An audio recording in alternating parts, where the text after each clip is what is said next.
রায়দিঘি গ্রামের জঙ্গলের মাঝে ছোট একটা কুয়ো ছিল।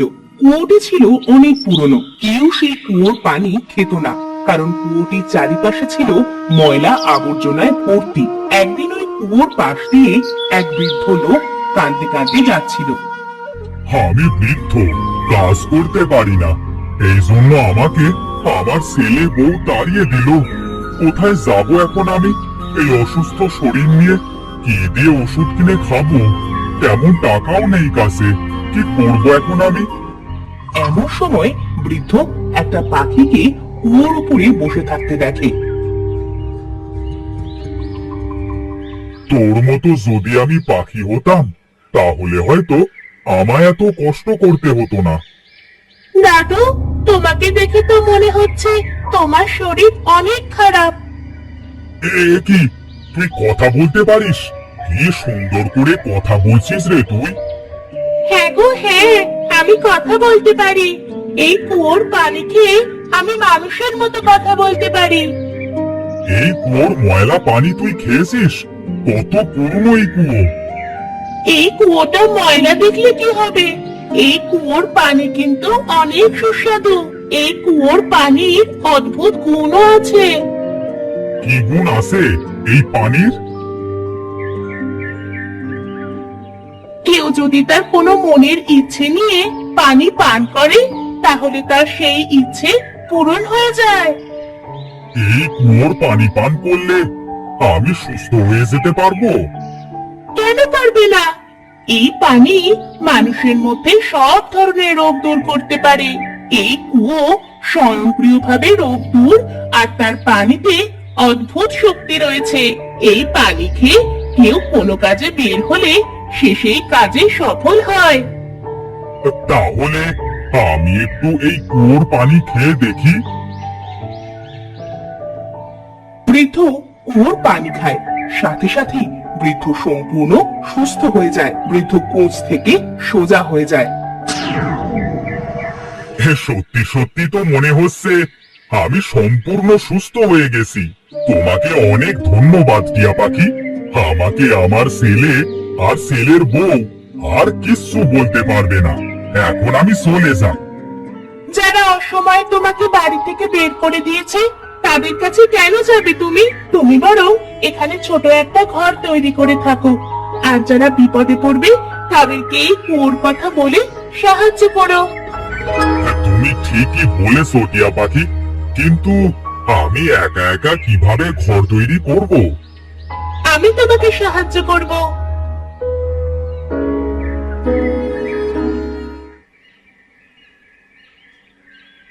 বৃদ্ধ আর পাখি মিলে কুয়োর পাশে ছোট একটা ঘর তৈরি করে সেখানেই থাকতে শুরু করে। এরপর কিছুদিন কেটে যায়। হঠাৎ একদিন রেহেনা কাঁদতে কাঁদতে জঙ্গলের সেই কুয়োর কাছে আসে। আমি বাঁচতে চাই না, আমি মরে যেতে চাই। আমি কালো, এই জন্য আমার বিয়ে হচ্ছে না। সকলে আমাকে অপমান করে।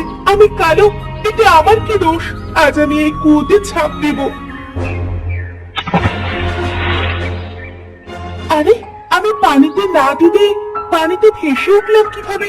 পানিতে ডুবতেছি না কেন আমি? আমি কালো, সেজন্য কি পানিও আমাকে ঘৃণা করছে? এটাকে কত সুন্দর দেখতে লাগছে, মনে হচ্ছে তো আমার ছবি। আমি এত সুন্দর হলাম কিভাবে? কি অদ্ভুত এই কুয়োটা! আমি মরতে আসলাম আর আমাকে সুন্দর বানিয়ে দিল। আমাকে আর কেউ অপমান করতে পারবে না। রেহেনা কুয়ো থেকে উঠে বাড়িতে চলে যায়। সেদিন বিকালে আরিয়ান নামের একটা ছেলে খেলা করার জন্য অন্য বাচ্চাদের কাছে যায়। আরিয়ানের ছিল এক পা খোঁড়া। এই মহেশ, আমাকে তোদের সাথে খেলতে নিবি? এই দেখ দেখ, এই খোঁড়া এসে খোঁড়া। তোরা আমার সাথে এমন কেন করিস? আমি খোঁড়া, তার জন্য তোরা কেউ আমাকে খেলতে নিস না, তাই না? আমি তোদের সাথে আর কখনো খেলবো না। আরিয়ান কাঁদতে কাঁদতে জঙ্গলে সেই কুয়োর কাছে যায়, যেখানে একটা গাছের কাছে বসে সে কাঁদতে থাকে।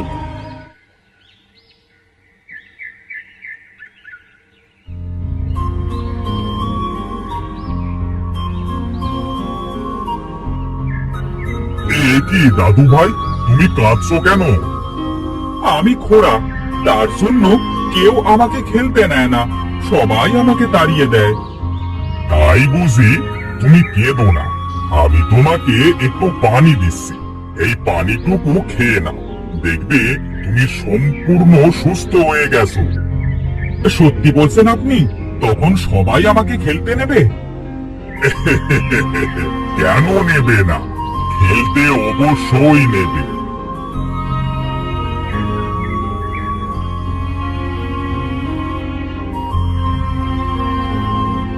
বৃদ্ধ একটা পাত্রে কুয়া থেকে পানি নিয়ে আসে আর আরিয়ানকে সেটা দেয়। তুমি এই পানিটুকু খেয়ে নাও দাদু ভাই, দেখবে তুমি ঠিক হয়ে গেছো। আরিয়ান পানিটুকু খায়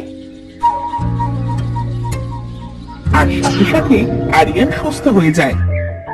দাদু দেখেন, আমি সুস্থ হয়ে গেছি, আমি হাঁটতে পারছি। কি মজা, কি মজা, আমার যে কি আনন্দ হচ্ছে। দাদু, আমি মাকে বলতে গেলাম, কেমন? আরিয়ান আনন্দ করতে করতে তার মায়ের কাছে গিয়ে সব কথা বলে। আস্তে আস্তে অদ্ভুত এই কুয়োর কথা পুরো গ্রামে ছড়িয়ে পড়ে। গ্রামের অনেকেই আসে কুয়োর কাছে, এক একজন এক এক রকমের সমস্যা নিয়ে। সবার সব সমস্যা কুয়ার পানি খেলে সমাধান হয়ে যেত। এমনই একদিন, তুমি তো অসুস্থ মা, চলো তোমাকে ওই কুয়োর কাছে নিয়ে যাই, দেখবে তুমি সুস্থ হয়ে যাবে।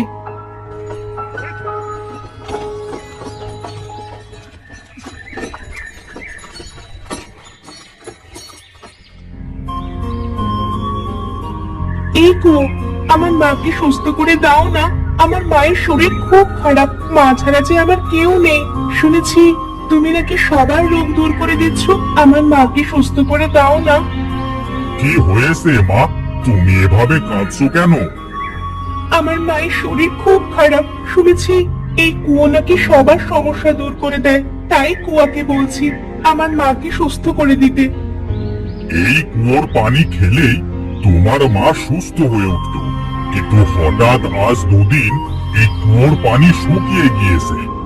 আমার কাছে অল্প একটু পানি আছে, তুমি সেটুকু তোমার মাকে খাইয়ে দাও, দেখবে তোমার মা সুস্থ হয়ে গেছে।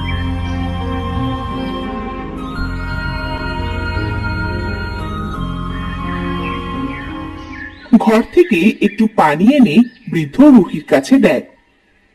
এই নাও, এই পানিটুকু তোমার মাকে খাইয়ে দাও, দেখবে তোমার মা সুস্থ হয়ে যাবে।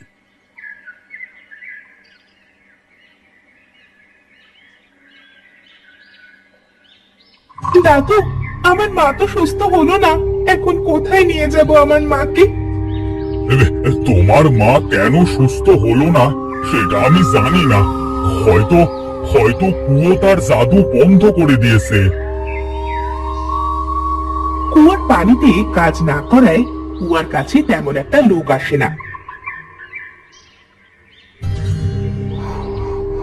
এরপর কয়েক বছর কেটে যায়। একদিন হঠাৎ অন্য গ্রামের এক লোক কাঁদতে কাঁদতে সেই কুয়ার পাশ দিয়েই যাচ্ছিল। আমার কি সর্বনাশ হলো, আমার সব শেষ হয়ে গেল, এখন আমার কি হবে?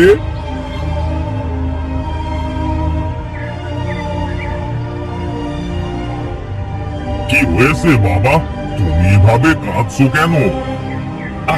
আমার বাড়িতে আগুন ধরে গেছে, আমার যে সব শেষ হয়ে গেল, এখন আমি কি করব? আমি যে খুব গরিব, বাড়িটা সারা যে আমার কিছুই নেই। আগের মতো যদি এই কুয়োয় পানি থাকতো তাহলে হয়তো তোমাকে সাহায্য করতে পারতাম, এখন তো এই কুয়োয় পানি নেই, কি করে সাহায্য করব তোমাকে? সাহায্য করবার সাথে এই কুয়োর কি সম্পর্ক চাচা? এটা কোনো সাধারণ কুয়ো নয় বাবা, এটা এক অদ্ভুত কুয়ো। এর পানি যদি তুমি নিয়ে যে তোমার বাড়িতে ছিটিয়ে দিতে পারতে তাহলে হয়তো সব ঠিক হয়ে যেত। দিন না চাচা, আমাকে একটু পানি।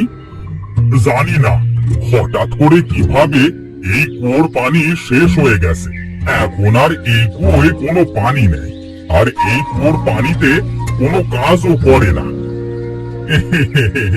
আসলে আমার কপালটাই খারাপ চাচা, তাই তো কোনো ভালো কিছু আমার কপালে থাকে না।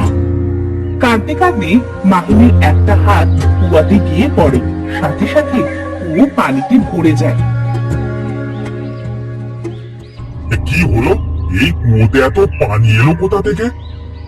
ধন্যবাদ তোমাকে মাহিম, তুমি আমার প্রাণ ফিরিয়ে দিয়েছো। তুমি কিভাবে কথা বলছো? আমি কথা বলতে পারি। এতদিন আমি ঘুমন্ত অবস্থায় ছিলাম কারণ কিছু অসৎ চোর আমার কুয়ো থেকে পানি চুরি করে নিয়েছিল অসৎ কাজে লাগাবে বলে। তখন থেকেই আমার কুয়োর সব পানি শুকিয়ে গেছে। তাহলে এখন এত পানি কোথা থেকে এলো? মাহিমের জন্যই আমার কুয়োতে পানি এসেছে। একজন সৎ ভালো মানুষের আশায় ছিলাম, কারণ তার ছোঁয়ায় আমি আবার আগের মতো হতে পারতাম। আমার সেই আশা আজ পূর্ণ হল। মাহিমের জন্য আজ তুমি তোমার পানি ফিরে পেলে, তাই তো? হ্যাঁ তাই। মাহিম, তুমি এখান থেকে যতটুকু পারো পানি নিয়ে যাও, দেখবে তোমার সব দুঃখ কষ্ট দূর হয়ে যাবে।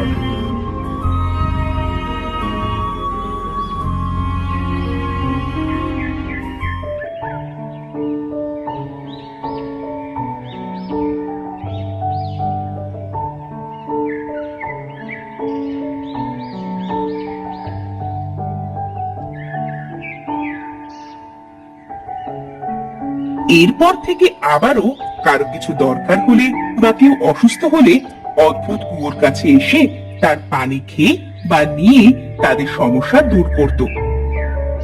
আস্তে আস্তে অদ্ভুত এই কুয়োর কথা কয়েক গ্রাম ছড়িয়ে পড়ে।